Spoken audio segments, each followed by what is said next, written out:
2012 to 2013 school year will be known as the year of Sandy.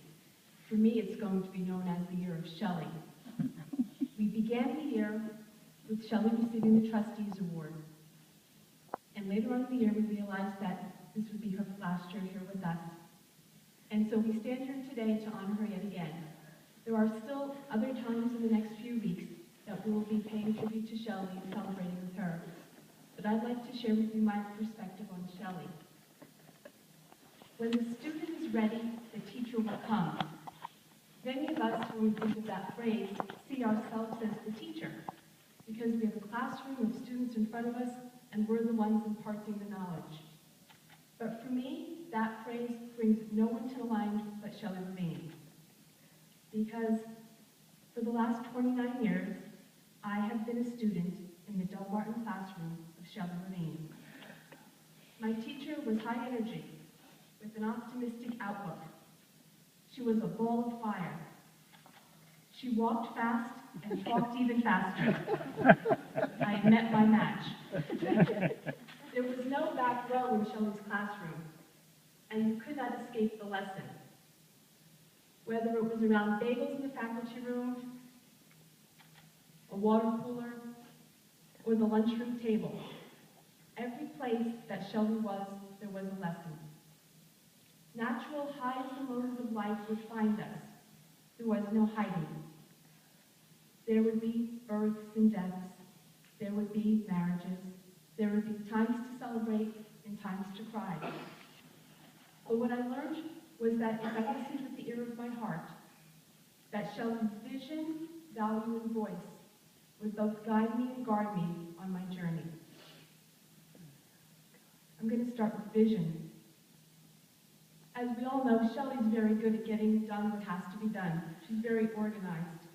Whether it was running a class, running a department, whether it was the English department or the guidance department, or facilitating a yearbook, she possessed all the skills necessary. Many of us are good at that. Otherwise, we wouldn't be teachers. But Shelley also possesses a vision of what is possible. Possible in the school around us, and possible within us ourselves. The first opportunity I had to witness this was during the Curriculum 95 project, which Shelley chaired. It was early on in my Delbarton career, and all three of my children were born by this point, and I was beyond the baby moments. And I was so excited to be part of this large cross-section of divergent thinkers. It was 2 years' worth of work, subcommittee meetings. We were brought back to school at night, and we all wanted to be here. We all shared the same common goal for Delbarton. We all had so many ideas, and there were so many people, so many different goals to be thought about, and so many different ways to reach those goals. But I watched Shelley. She surrounded herself on all those committees with divergent, eclectic thinkers. Not people who shared the same visions and dreams, but people who had ideas. She was secure of herself in what she believed, and she was not at all uncomfortable by taking an issue on toe to toe. She respected ideas and opinions of everyone. This was my Shelley aha moment. I watched how she pulled a group together. Vision is good, but being able to implement it is even better. Values.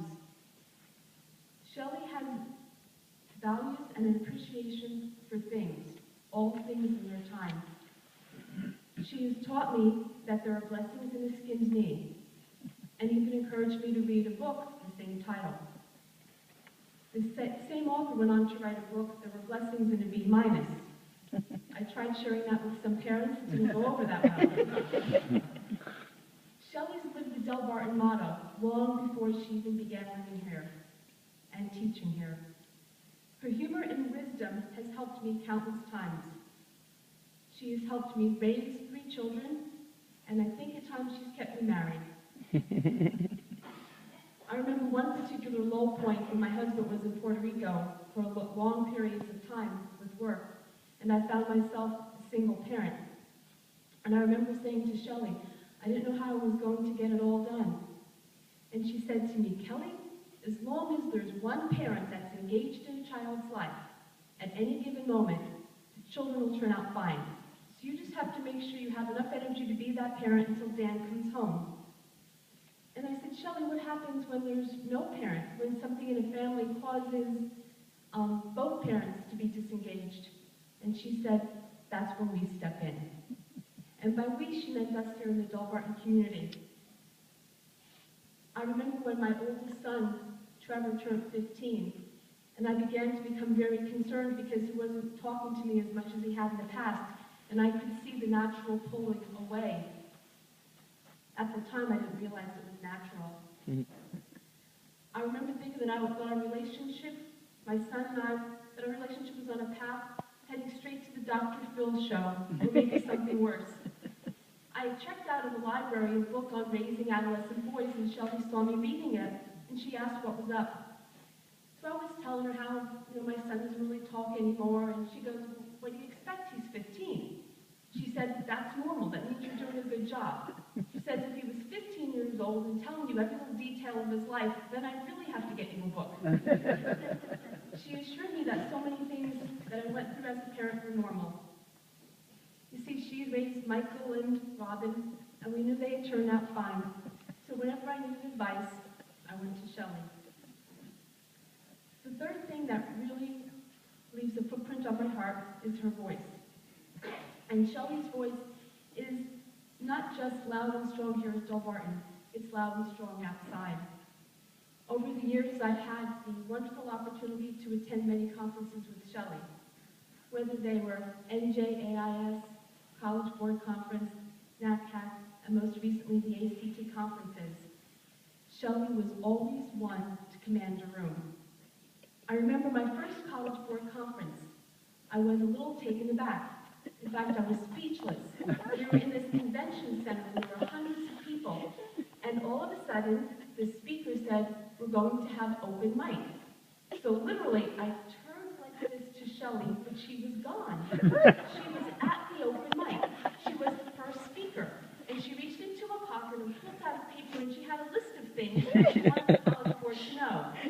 And sure enough, the next year, many of those suggestions that Shelley had were implemented. She represented us well. One such conference I remember, in February of 1993, was February 26th, and Shelley and I were at an NAIS conference in Manhattan. She had this feeling that we should probably leave around lunchtime and not even eat lunch in the city, and she just wanted to get home. And she had driven in, and of course I was the passenger. I said, okay, let's go. And we're in the car and we can't get out of the city. The traffic is horrible. And there's police sirens, and there's ambulances, and Shelley had a cell phone in the bottom of her purse, and it was ringing in the trunk. And she kept saying, that's probably Bert, I'll get it when we get to New Jersey. And we drove, and we didn't pay any attention to what was happening around us. When I got home that afternoon, my mother was watching my 3 children, and she was hysterically crying. And Trevor was crying too. You see, that was the day of the World Trade Center bombing. My mom was in the city, and our relatives were even calling to make sure I was okay, but we didn't use cell phones then. She didn't know. And my mom said, well, I was worried about you. I thought something happened to you. And she reminded me of this when I told her I was going to speak to you, Shelley. She said, Kelly, remember what you told me that day? You said that you were with Shelley, and that she would not let anything happen to you, because she would guide you and guard you. And Shelley, that's so true. Little did I know that 8 years later, in my first full week as a college guidance counselor, I would face with you and the rest of our community the tragedy of 9/11.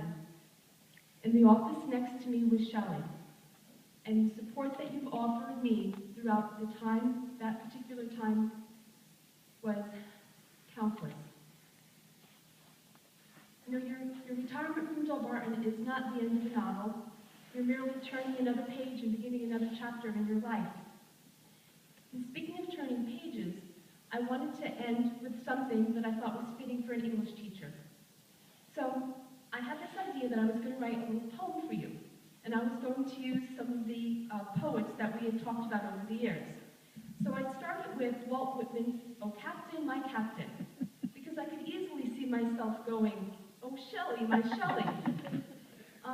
However, when I read the way, I realized it was a mourning home, and that wouldn't quite be right for this occasion. So then I went to Poe's The Raven, Once Upon a Midnight Dreary. And so I played around with that one for a little bit, and I came up with Once Upon an M Block Dreary, Shelley pondered weak and weary over a many curious volume of college essays. She was fading, nearly napping. Suddenly there came a tapping. Was a student gently rapping at her office door. "'Tis a junior," she muttered. "Only this and nothing more." I thought I might run with that, because when it got to the part where they quote the Raven nevermore, I was going to use, quote, "The junior, I need a 4." But that one wasn't working either. So I turned to Wadsworth. Henry Wadsworth Longfellow. Song of Hiawatha. On the hills of Bailey Hollow, by the west gate off 24, stood the office of Shelley. Wife of Bird? No, that wasn't going to work. I liked Wadsworth Paul Revere's Vine, because I could literally see Shelley going, "The APs are coming, the APs are coming." And so I began with, "Listen, my colleagues, and you shall hear of a 35-year career of someone dear. On the 5th of September in 78, wait, there's no one left who remembers that date." So instead, Shelley, I came up with something a little bit more original. This is where I need Dave's help. What? I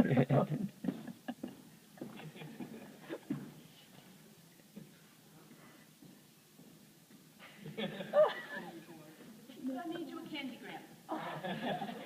Because I wanted to end light. And from the moment you told me that you were retiring, I've been weepy. Because I will truly, truly miss you. But I wanted to end on a light note, because you've always told me KISS, K-I-S-S, which keep it simple, stupid. But I also think you meant keep it silly, because you always find the humor in things. So the board says, "Dear Shelley, we did flips when we heard you were receiving this award. In 35 years, you've corrected mounds of paper, helped countless smarties, airheads, and nerds fill the dots on APs and SATs, and you've offered good and plenty advice. You're a lifesaver. In all the Milky Way, there is no one like you.